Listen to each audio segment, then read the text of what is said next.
ਵਾਹਿਗੁਰੂ ਜੀ ਕਾ ਖਾਲਸਾ ਵਾਹਿਗੁਰੂ ਜੀ ਕੀ ਫਤਿਹ ਸਿੱਖ ਚੈਨਲ ਦੇ ਪਿਆਰੇ ਦਰਸ਼ਕੋ ਸਿੱਖ ਚੈਨਲ ਵੱਲੋਂ ਆਪ ਜੀ ਦਾ ਬਹੁਤ-ਬਹੁਤ ਸਵਾਗਤ ਹੈ ਸਰਦੂਲ ਸਿੰਘ ਮਰਵਾ ਵੱਲੋਂ ਆਪ ਜੀ ਨੂੰ ਜੀ ਆਇਆਂ We have been doing some education programs for the children and the parents and we have covered quite a lot what the parents should do and what the children should do while they are off from schools because of the COVID-19.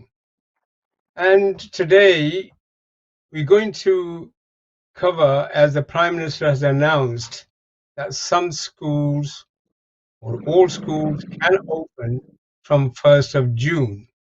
How they're going to cope, how the teachers are going to cope, that's we're going to discuss today. And I'm joined by the head teacher from Lordswood School and deputy head from Lordswood School, Lee and Raj. We're also joined by one of the students, Premjeet, who we will talk to later, how she's coping as the exams are going to be coming in the this year and next year, how they're going to do it. Let's start with Lee first. Lee, welcome again.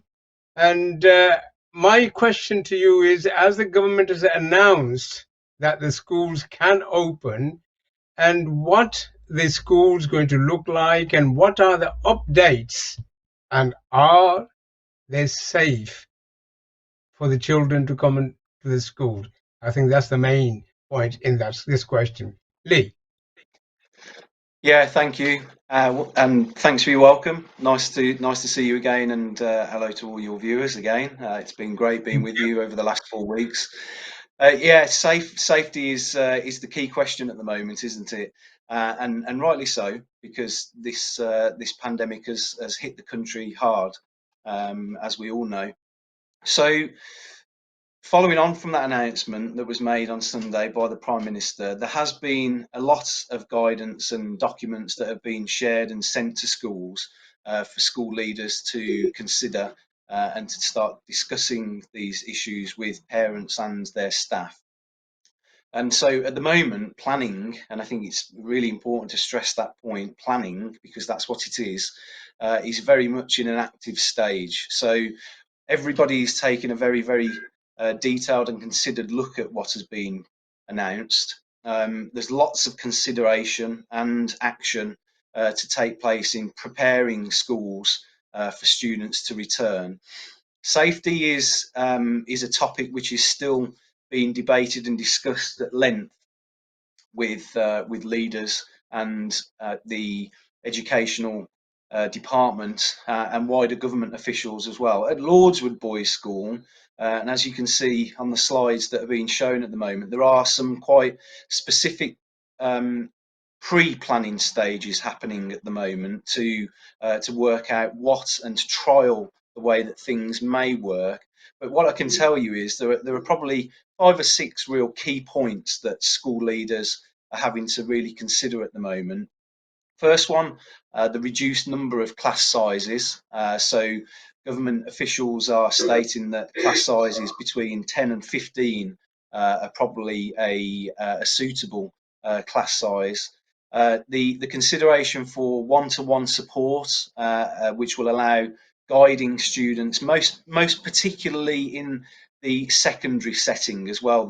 I'm speaking from a secondary setting because this obviously differs quite specifically depending on whether this is a primary school we're talking about or a secondary school. The way that schools allow children to walk around the school, so the introductions of one-way systems is something that people are considering as well, to avoid any crossing of students in the paths that they take around the school building and also around the external site itself. Classrooms being set up to make space for students to be distanced apart appropriately. I know that there have been lots and lots of media and social media coverage with regards to how different schools and different settings are going about thinking about this. And then I think the obvious final 2 points really then are the regular cleaning of the facilities in the school on a daily basis and the regular encouragement of students and staff making sure that they follow the hand washing guidance that the government originally outlined when the COVID pandemic started to really affect the country. Yeah, I know you're doing a lot of work there, planning and everything else. There are going to be parents who's going to be very, very concerned about this. And I mean, from the government to the sport you're probably having, what are the difficulties in all of this? Because once the children starts to go into school, and obviously parents are going to be concerned. I've seen some of the slides you've just put on there, which looks very good, and the social distancing, which is you've shown with the markings from in the corridors and everywhere else, and one way. But what are other difficulties you're facing before the whole thing can start again? Yeah, your point with regards to parents feedback is very, very important, and one of the things that we're doing at the moment is speaking with the parents of year 10 students in particular, because that's the first year group that's likely to have some kind of re-entry back into the wider opening of secondary schools. So, but I know that primary schools similarly are questioning their parents to find out what their opinions of school opening actually is. In terms of the other difficulties that we're facing, Boris Johnson's plans to reopen schools from the 1st of June as part of easing the coronavirus lockdown does, I think it's fair to say, require some further clarity and direction. Now, there have been a lot of reports over the last 5 days now with regards to teacher unions and government officials having some differences of opinions. I think it's probably the fairest way to say this at the moment. And some head teachers, some local government leaders, and some city mayors are keen to have better advice from central government ahead of wider opening of schools, which I think is fair. And there are lots and lots of updated materials coming out literally hour by hour at the moment, which is a good thing. That is a good thing, and it shows that there's lots of consideration being made to how we do this in the best fashion. Some teaching unions and some council leaders are demanding the powers to close schools, and some mayors are threatening to refuse to allow schools to reopen. But these are all bits of information that are being dealt with day by day at the moment, as better understanding of how we can operate in a wider opening capacity. I think an important point to make, and this is something which is pretty well broadcast in the media setting now, is that teacher union leaders are meeting today as we speak. England's chief medical officer, Professor Chris Whitty, and other experts on his scientific advice, which is a real step forward, because having that confidence and that opportunity to speak with Professor Chris Whitty in that particular way will be very welcomed by the sector. The Education Secretary is encouraging his plans for a phased return of pupils, and his claim that class sizes of 15, extra cleaning and other safeguards would help make schools safe. And in fact, what Gavin Williamson's statement says is that if, based on the latest scientific advice, we can get a limited number of children back to school, then Gavin Williamson, believes that it's his duty to do all that he can to get them back there, because being in school with a teacher is the best way for them to learn. Now, we completely agree with this as school leaders. School is the best place for children to learn. But like you said, we've got a lot of work to do in making sure that parents are comfortable and they understand the safety measures that are being put in place for their sons and daughters to be able to come back to school in the most appropriate way. Thanks, Lee. Can I bring Raj in now? Raj, can you tell us, how are you contacting the parents, and which children can actually come into school and who's going to stay behind? And I think in the last program, we were actually discussing how you're going to stagger, and is it going to be sort of the shift system? Some come in the morning from till lunchtime, and then lunch till the finishing time, 3 or 4 o'clock. How are you contacting the parents? Yeah. Waheguru ji ਕਾ ਖਾਲਸਾ ਵਾਹਿਗੁਰੂ ਜੀ ਕੀ ਫਤਿਹ So yes, so like we spoke in the last program just yesterday actually, and we were talking about how schools are going to stagger that approach, and we said that for primary schools it will be certain year groups, the very youngest children in primary and year 6 children that are going to move to secondary. But for ourselves in secondary school, we're looking at year 10 students in particular, and the guidance that's been given by the government is that year 10s that are going to do their exams next year are the priority for us to try and help them as much as possible. So what we've done, as Lee briefly mentioned there, is we're asking all of our year 10 parents about their feelings around returning back to school, and we're asking them if there is the opportunity to have face-to-face teaching with small groups, or even one-to-one mentoring at this stage. From the 1st of June, we're openly asking all of our parents if they are going to send their sons to school. The second thing we're looking at, and I mentioned this in the last programme as well, is how they will be travelling to school. And we're encouraging all of our parents that they either the child walks to school if they're able to walk to school. If it's too far, that parents, if they can, drop them off and pick them up. That is the safest way to get them to and from school as well, rather than using public transport. Now, as we can appreciate, some parents may not be able to do this, and that might be a worrying factor for them. And that's why it's important that they talk to the school about how they're going to get to and from school. The other thing we're looking at as well is we're continuing to look to see if children have got a Wi-Fi signal at home and they've got computers or tablets, because if we do have a phased return, some of that support might be actually mentoring the students on how to use their time productively at home, and actually giving them the opportunity to come into school and pick up devices as well, so that they do have access to a computer. So one of the things we've got to remember is if we open before the summer, we want to best support the students so that they can work safely at home as well. Right. If any child, if the parents, come to the school and say, the child has been diagnosed with COVID-19, or even any members of the family, and how would you go about that? And, I mean, if child's okay or member of the family is not okay, that's going to be a very difficult one. How are you going to cope with that?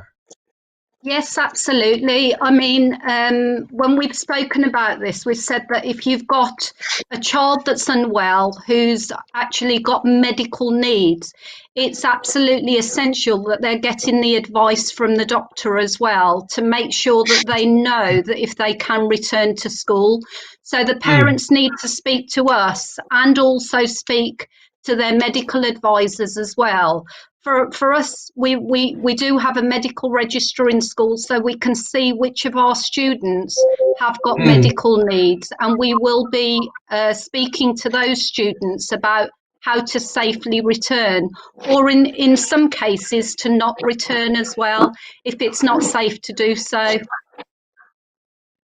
Okay, now I would like to bring in another student, Premjit. Premjit, welcome to the SIKH channel. Thanks for joining us. And can you tell us what year you're in and how you've been completing your work during COVID-19? SIKH, thank you for having me on the show today. So I'm in year 12 and I'm completing the first year of my A levels. So work has usually ranged from Google Classroom, PowerPoints and worksheets to Zoom lessons. So that gives me the ability for my teachers to be able to explain work that I'm unsure on, and I can ask questions on work I don't understand quite so well.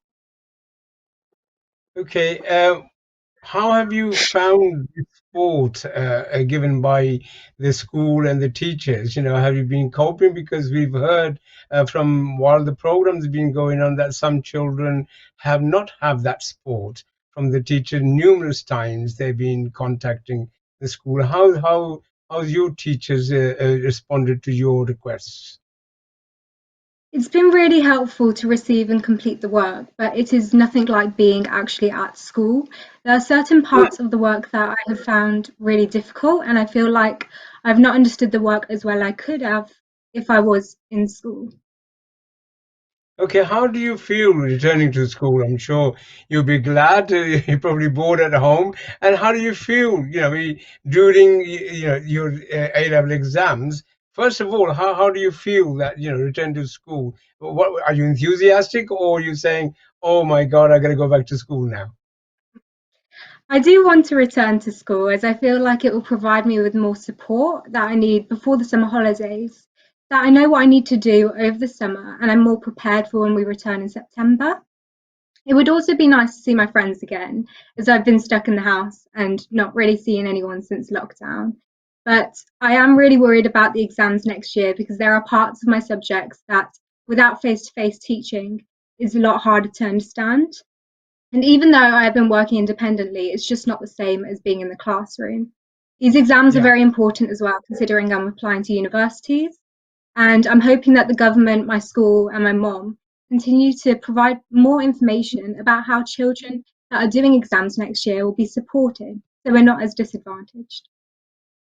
Okay, thank you very much. Good luck, and keep up the hard work. And I'm sure you will, because your mum will be helping you, and the teachers have been helping you. Good luck. Thank you very much for attending today. Can I come back to you, Lee?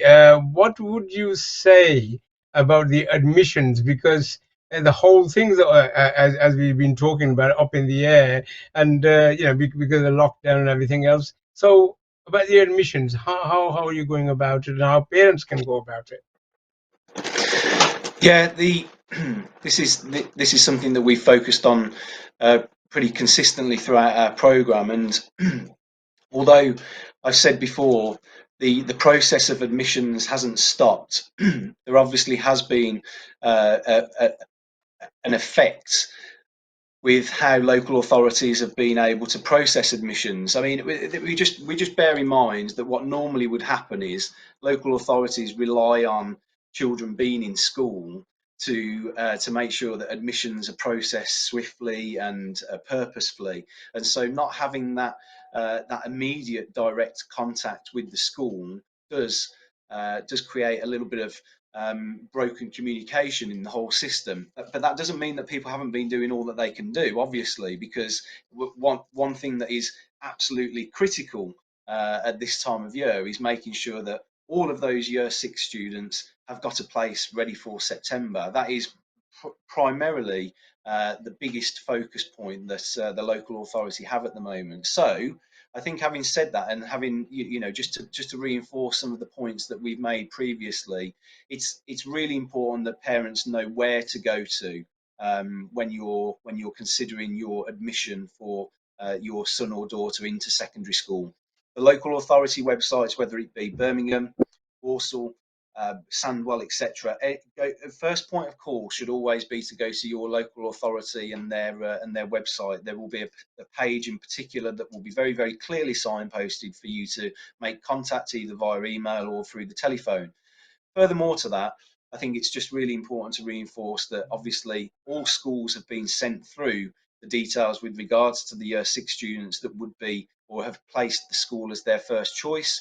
And so therefore most parents are in a situation where they know the school that their son or daughter will be going to. We are aware, and I think it would be wrong to not recognise this at this moment in time in Birmingham City district at the moment. There are still quite a number of school placements and admissions that do need to be finalised. But with a potential reopening or wider opening of school and educational settings. Right. Okay. Raj, can I bring you in on this point?